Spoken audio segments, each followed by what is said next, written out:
नमस्कार दोस्तों, स्वागत है आपका एक और नई वीडियो में। बात करेंगे हरियाणा कौशल रोजगार निगम के बारे में। सैलरी में बढ़ोतरी किस तरीके से होगी, 8वें वेतन आयोग का भी आपको फायदा होगा या नहीं होगा, डिटेल वीडियो मिलेगी आपको ये। क्योंकि आप सभी को पता है हरियाणा कौशल रोजगार निगम में जो है 1,10,000 कर्मचारी हैं। ठीक है, जो एक्यूरेट डाटा अभी का फिलहाल रहा है 1,10,000 कर्मचारी हैं।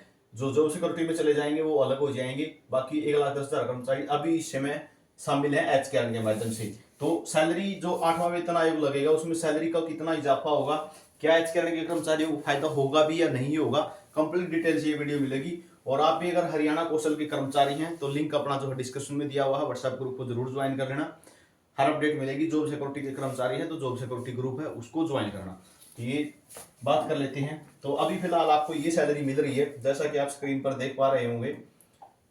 6/9/2024 को आपके जो है निगम रेट तैयार किए गए थे। ठीक है, 6/9/2024 को घोषणा की गई थी। 1 जुलाई 2024 से इसको लागू किया गया था। ठीक है, हालांकि मिले आपको ये सितंबर अक्टूबर में थे, लेकिन जो बचा हुआ एरियर था वो एरियर के रूप में आपके खाते में पहुंच गया होगा। बात कर लेते हैं आगे क्या होगा।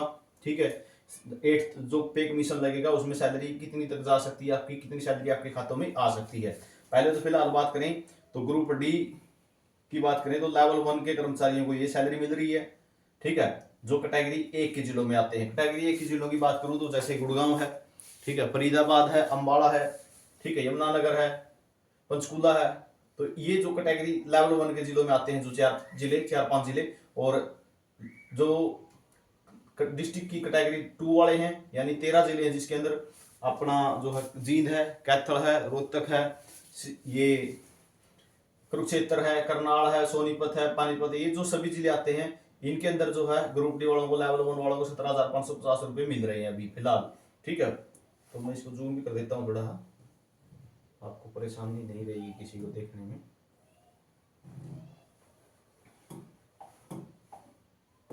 तो इस तरीके से सैलरी मिल रही है 19,900, 17,550 और 16,250। इसमें से आपका ईपीएफ कट के बाकी आपके खाते में आती है। ठीक है, ये बात आती है जो फ्रेशर है। ठीक है, 0 से 5 वाले हैं जो, और जिनका एक्सपीरियंस ज्यादा है उनको थोड़ी सैलरी ज्यादा दी जाती है। ये इस तरीके से ये सभी जो लाइन रहेगी ये ग्रुप डी वालों के लिए है, ये सी वालों के लिए है, और इस तरीके से ये आगे बी वालों के लिए। तो ये तो मिल रही है फिलहाल अभी निगम रेट 1/7/2024 के अनुसार जो लगे थे, लागू हुए थे।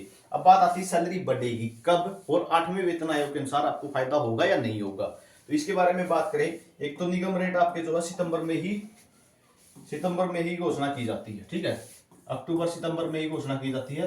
अगर अभी सैलरी की बात करें तो सितंबर के महीने में फिर से दोबारा निगम रेट रिवाइज कर दिए जाएंगे। ठीक है, अगस्त में करो या सितंबर में करो वो निगम रेट रिवाइज हो जाएंगे यहीं पे। जैसे अभी यहाँ 19,900 है, यहाँ आपको 20,400 या 600 देखने को मिल जाएगा। ठीक है, यानी 700 से 800 रुपए प्रत्येक टेबल में बढ़ा दिए जाएंगे, ज्यादा से ज्यादा 1,000 रुपए बढ़ा दिए जाएंगे सभी टेबलों में। ठीक है, यहाँ पे 17,550 है, यहाँ पे कह सकते हैं 18,300 देखने को मिल जाएगा। यहाँ पे 16,250 है, यहाँ पे आपको कह सकते हैं 17,000 जो है, लगभग 100 रुपए 200 रुपए यहाँ पे इतना देखने को मिल जाएगा। तो इस तरीके से सैलरी बढ़ती है निगम रेट के अनुसार। तो बात आती है 8th पे कमीशन के अंदर क्या फायदा होगा। बात अगर 8वें वेतन आयोग की बात करें तो वेतन आयोग जो है वो सिस्टम बढ़ता है फिटमैन फैक्टर के हिसाब से। फिटमैन फैक्टर क्या होता है इसके बारे में बात करें तो जैसे ग्रुप डी की बेसिक होती है 16,900। ठीक है, 16,900 बेसिक है। अगर इसका फिटमैन फैक्टर 1.92 लगता है तो इसका मतलब 1.92 से इसकी गुना सीधी बेसिक कितनी चली जाएगी, सीधा उठ के ये जो फिटमैन फैक्टर बनाया जाता है ये बनाया जाता है डीए को मिला के। ठीक है, अभी डीए 53% चला हुआ जैसे, ठीक है, उसके बेस पे जो है फिटमैन फैक्टर बनाया जाता है। तो 16,900 बेसिक है, अगर 1.22 से करेंगे तो लगभग आप कह सकते हो ये 29,000 के लगभग होगी। ठीक है, समथिंग बोल रहा हूं मैं, बिल्कुल एक्यूरेट मल्टीप्लाई नहीं कर रहा हूं। तो लगभग इतनी जो है ग्रुप डी वालों की बेसिक हो जाएगी। और उसके बाद क्या होगा ये मत सोचना कि डीए 53% ही देगा। डीए कितना हो जाएगा फिर 0 से शुरू होगा। ठीक है, 0% से शुरू होगा, यानी फिर 3 हो जाएगा, फिर 4, फिर 5, 7, इस तरीके से बढ़ता चलेगा। यही काम जो है जो आप एच के कर्मचारी हैं उनके लिए भी कुछ इसी तरीके की प्रोसेस निगम रेटों में जमा दी जाएगी। यानी कहने का मतलब क्या है, जैसे आपको अभी किसी कर्मचारी को 15,000 रुपये मिल रहे हैं, ठीक है, अगर 15,000 मिल रहे हैं तो उस पे भी कुछ इस तरीके से 1.92 फैक्टर लगा के, यानी कह सकते हो लगभग अगर 27,000 रुपये बनते हैं, ठीक है, तो यहां से इस तरीके से बेसिक आपकी भी तैयार कर दी जाएगी, ठीक है। ये जरूरी नहीं है कि अगर 8th पे कमीशन पक्के कर्मचारियों पे लगेगा तो कच्चे कर्मचारियों पे नहीं लगेगा। आपको भी अगर जब इन कर्मचारियों को 8 से 9,000 रुपए का फायदा होगा, यानी ग्रुप डी कर्मचारी को 8 से 9,000 रुपए का फायदा होगा, तो 5 से 6,000 रुपए एकदम से आपके भी जरूर बढ़ेंगे वेतन आयोग में, ठीक है। निगम रेट जो होते हैं वो किस तरीके से तैयार किए जाते हैं, महंगाई कितनी बढ़ रही है, ठीक है, उसके बेस पे डीए दिया जाता है और उसी के बेस पे निगम रेट तय होते हैं आपके भी। तो और एक बात और बता देता हूं आपको, छोटी सी अपडेट रहेगी, अभी तो अपडेट ही कह सकते हैं क्योंकि अभी इसका अप्रूवल नहीं है। आपने सुना होगा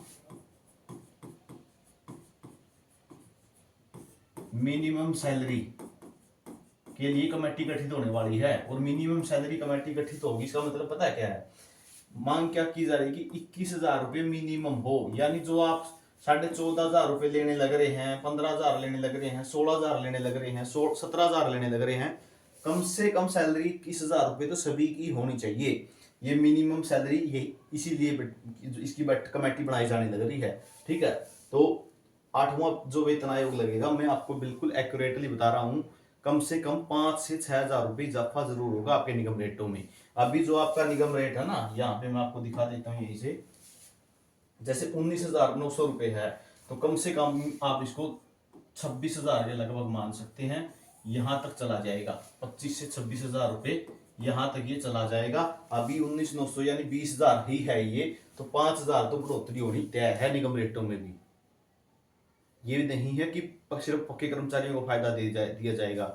वेतन आयोग आ रहा है, इसका मतलब 10 साल के बाद, ठीक है, 10 साल के बाद जितनी इसमें महंगाई बढ़ी है, ठीक है, और वस्तुओं के जो दाम बढ़े हैं, उन सबको देख के इनके बारे में फैसला लिया जाता है। जो ये फिट मैन्युफैक्चर बनाया जाने लग रहे हैं ना, जो फिट मैन्युफैक्चर बनाया जाता है, जैसे मैं आपको बता रहा हूँ 1.97 या 1.87 लगने की संभावना है अब की बार। ये पिछली बार ये 2.57 लगा था। कहने का मतलब क्या है, अगर किसी की सैलरी 10,000 थी तो सीधा 2.57 लगा के सीधी 25,700 रुपये उसकी सैलरी बना दी गई थी बेसिक। फिट मैन्युफैक्चर जब लगता है तो ये फिट मैन्युफैक्चर इस तरीके से काम करता है। ऐसी जानकारी कोई नहीं देता आपको, मुझे भी पता है, ठीक है। और वीडियो अच्छी लगी हो तो लाइक और शेयर जरूर कर देना, चैनल को सब्सक्राइब कर लेना।